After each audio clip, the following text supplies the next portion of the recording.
dostlar. Bildiğiniz gibi YouTube'da ilk uzun videomu atacağım. Yani bunu demek istiyorum ki ayaksız bir necə bir şeyim. Bir var dostlar, belə şeyim. Belə şey. Yani ben 100 dənə edebilirim. İnanıram ki siz de 50 dənə ya da benden artıq edebilirsiniz. Ama indi göstereceğim şey düzdür. Ben de yani heç eləməmişəm. İlk dəfə də sizlə yoxlayıram. Bu işimi eləmək yani demirəm mümkün değil. Mümkündür ama bazı hareketler var ki onları göstereceğim. Onlarla önce onu eləməyəm. Mesela bakın. Stola ayağınızı koyup bir tane ayağınızı belə qaldırıb işimi vurur. Düzdür, mən eləyə bilmirəm. Ona göre stola görə bir tane ayağımı qaldırıram. Sonra da belə şey. Bu şekilde çünkü belə qalxırsın belə. Bu şekilde işlerde işlenen sonra dostlar yani onu eləmək hasanlaşıcı. Ben yani sizlə edəcəyim 2 dəfə.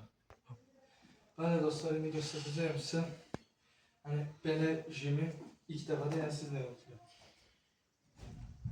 İnşallah olmaz. İnşallah olmaz dostlar.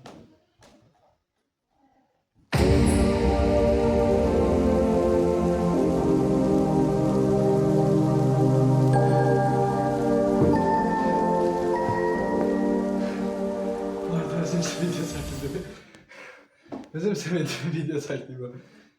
Yani dostlar gördüğünüz gibi yani 2 tane onu ya 5 ya da 10 tane elemek mümkün değil ama eleyenler de olabilir. Belki de ben görmemişim. Yani 2 tane bile onu eleyip sizsə, deməli yani böyle işdə yani halal olsun. Yani bazarırsınız da. Ben gördüğünüz gibi bazardım. İndi boş kalacağım. Özüm şey eləməyəcəm çünkü bir dəfə şey eləmişəm, 2 dəfə mənasız olar. Ona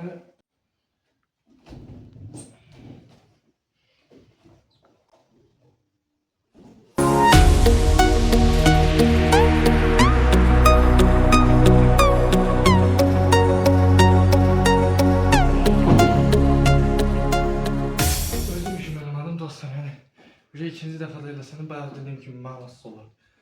Gördüyünüz kimi dostlar, siz də mənim bu dediklərimi bazar eləsəz, bunu yəni bazara bilərsiniz. 2 dəfə də bazardan özüm doğum düzü sevindim.